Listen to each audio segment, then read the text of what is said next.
Well, what can we say about the NASCAR Cup Series in New Hampshire at Loudon? Well, it was certainly an interesting race, even if there wasn't too much happening. It wasn't as hectic as, say, what happened in Xfinity, where we saw all of those pile-ups, those wrecks, those cautions, those restarts. But it was impressive nonetheless. Martin Truex Jr. ended up getting the win, and did he also sweep the stages? He was up front for most of the race. So he had been doing really, really well. Yeah, he ended up sweeping the stages, didn't he? I don't have to hand how many laps he led. I know that it was enough that it's put him third in the all-time laps led list at New Hampshire. He's just overtaken Kyle Busch for that. And Busch had to retire, didn't he? Losing it going into 3 and 4. And yeah, it's quite lucky there wasn't massive damage. Well, more damage to him than there was to the car, because we've seen some wrecks like that be a bit nastier. Though that was what, lap 71 he was out. And then other casualties that we saw what happened to Gregson, we saw what happened to LaJoy, Christopher Bell as well towards the end. I mean, Gregson looked like, I haven't heard for certain whether it was a brake rotor or a tyre that went down, but it looked like it could have been either of them. But yeah, it was fascinating to see Harvick try to make the no tyres strategy work. In the end, he ended up getting 4th. Good job for the 4 car.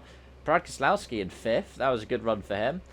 And we had a handful of Toyotas further down in the top 10, even though 4 of the top 5 were not Toyota after Truex. And it was Reddick, Hamlin and Wallace. Dillon was running in the top 10, ended up getting 9th place, and Briscoe got 10th. Chase Elliott, who was lapped down at one stage, ended up coming back to finish 12th. And Bowman, who had that almost wreck, caused a caution, ended up finishing 14th.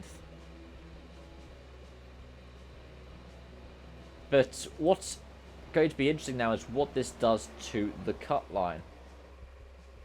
Because I believe it means that, well, with McDowell coming back up, I believe Wallace is still just below the cut line. By the looks of things, 3 points the gap. Oh no, sorry, I'm looking at last week's one, aren't I? That means that we've now got Truex with multiple, even more wins of the year now, overtaking Byron. He's got a 17-point lead with Bell 62 points back. And yeah, Bubba Wallace has now climbed up too. He was 17th, he's now 15th. And he's just above the cut line. He's 1 point clear of McDowell, who is 16th in the standings. Harvick is continuing that really good run. And as for the 2 RFK cars, whilst they've swapped around and Brad now has 11 points over Buescher, they are looking pretty safe, barring, you know, a couple of extra wins coming in these last 6 weeks. And of course, these next 6 weeks are all very different tracks. Pocono, Richmond, Michigan, Indy Road Course, the Glen. 2 road courses, but they couldn't be more different on the NASCAR scene. I guess maybe Chicago, but these 2 are back-to-back. And then Daytona. So you've got a super speedway, a mile, well, 2.5 miles, but both of them behave completely differently. Got a short track. And yeah, it's going to be interesting to see. Let me know your thoughts in the comment section down below, as well as any predictions you have, or any of the drives that I've missed out over the course of the race. Thank you so much for watching. I hope to see you again soon. Bye for now.